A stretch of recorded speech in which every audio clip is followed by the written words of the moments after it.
Before I get started, I'd like to kindly ask that you hit the like button and please subscribe to the channel for more content just like this. All I'm offering is the truth, nothing more.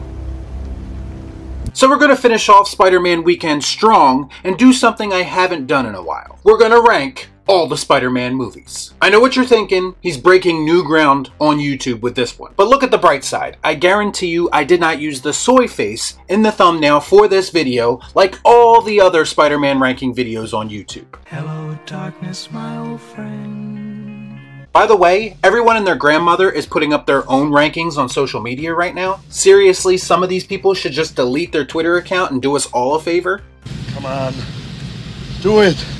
Do it! So I'm not going to waste any more of your time. Let's get right into the list. Number 9. Spider-Man Far From Home. So there's a big reason why these movies fall where they do for me. And that reason is, how much do they feel like a Spider-Man movie to me? While it was great to finally see Mysterio as a villain in a Spider-Man movie, this story always felt like it was written for another superhero to me and they just dropped Spider-Man in at the last minute.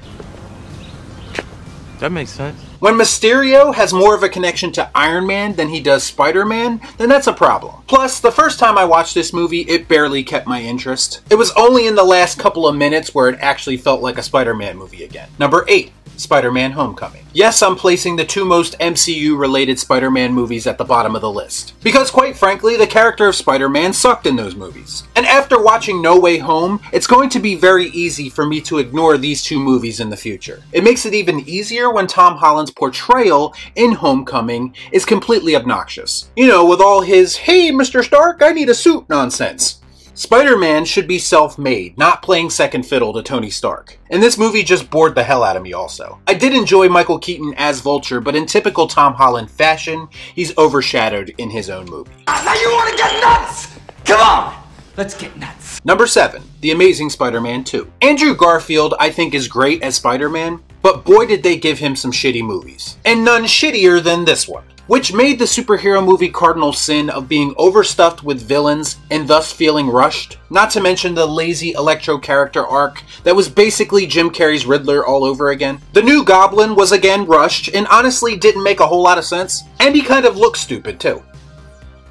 That's right, it stinks! The best part about this movie was the Gwen Stacy dying moment, and that's because it was ripped right out of the comics. Number 6. The Amazing Spider-Man. Again, I really enjoy Andrew Garfield as Spider-Man, but I remember watching this movie and thinking to myself, did we really need to cover this ground again? Going through his origin story so soon after the Raimi trilogy just seemed like a waste of time. It was cool to see the lizard, but I didn't particularly like his design in this movie. His plan to turn the city into an army full of lizards is very Saturday morning cartoon and comic book-esque, and once they get past the origin stuff, they do try to kind of form their own identity with the direction of this movie, but I'm just not 100% sure that all that stuff actually worked. This is whack!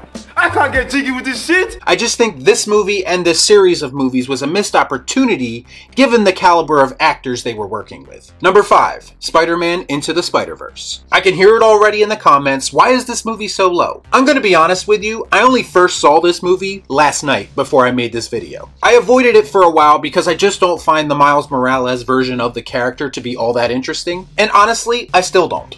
I don't care! I will say this though, I do understand the appeal of this movie. I felt like the animation was fantastic. The story was engaging enough and managed to have some twists and turns that I didn't see coming. I don't think it's something I see myself watching consistently, but it's not bad by any means. Number 4. Spider-Man 3. Okay, listen, I know some people are going to say you're putting this movie way too high, but I would respond and say there's really only a handful of Spider-Man movies that were actually great anyway, and I haven't even gotten to them yet in this list. Look at little Goblin Jr.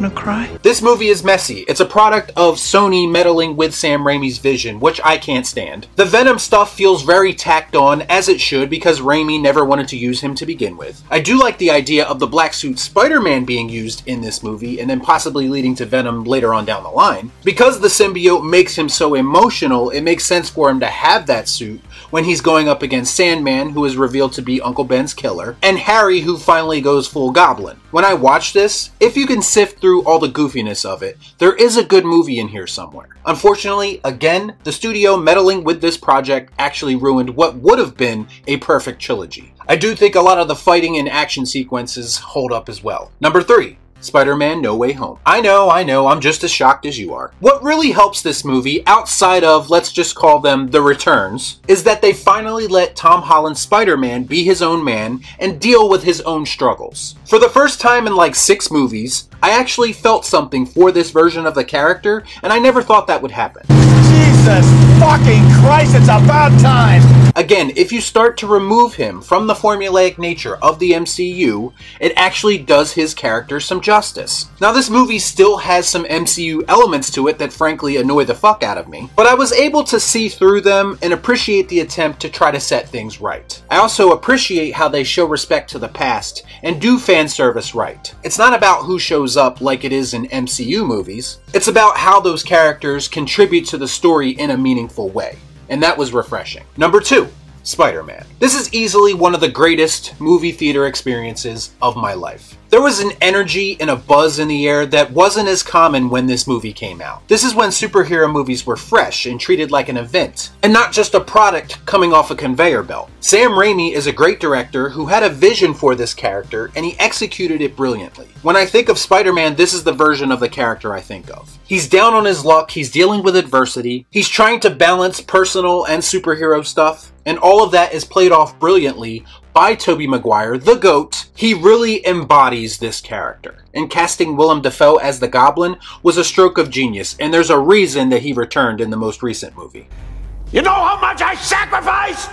And number 1, Spider-Man 2. Not only the best Spider-Man movie, but top 3 superhero movie of all time. Don't at me. It is an indisputable fact that this movie changed the way that people looked at superhero movies. How do you follow up one of the biggest movies ever? By crafting a story that's fit for a sequel that doesn't need to be bogged down with all the origin story stuff. Seeing Peter have to go one-on-one with Doc Ock, who was a man that he looked up to and respected and had sympathy for. Peter also experiences an existential crisis that causes him to have some kind of mental block, and he starts to lose his powers. Do I have to explain how once again adversity creates better characters? Disney should be taking note of this. Plus you have all this personal stuff with MJ and with Harry. Spider-Man is put through the ringer in this movie, as he should be, and that makes the audience care about him and want to see him succeed even more. It's such a simple concept that Raimi executes at a high level. Plus there's the train sequence, which, let's be honest, is one of, if not the best superhero fight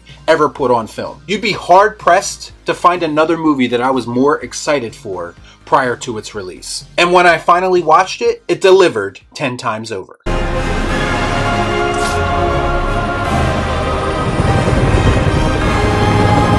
So that's my official ranking of the Spider-Man movies. Let me know your ranking in the comments down below. As always, please like, comment, share, subscribe to the channel. Hit that bell for notifications, and I'll see you next time right here on Real Shift. Thanks for watching. Peace out. Y'all be cool. Right on.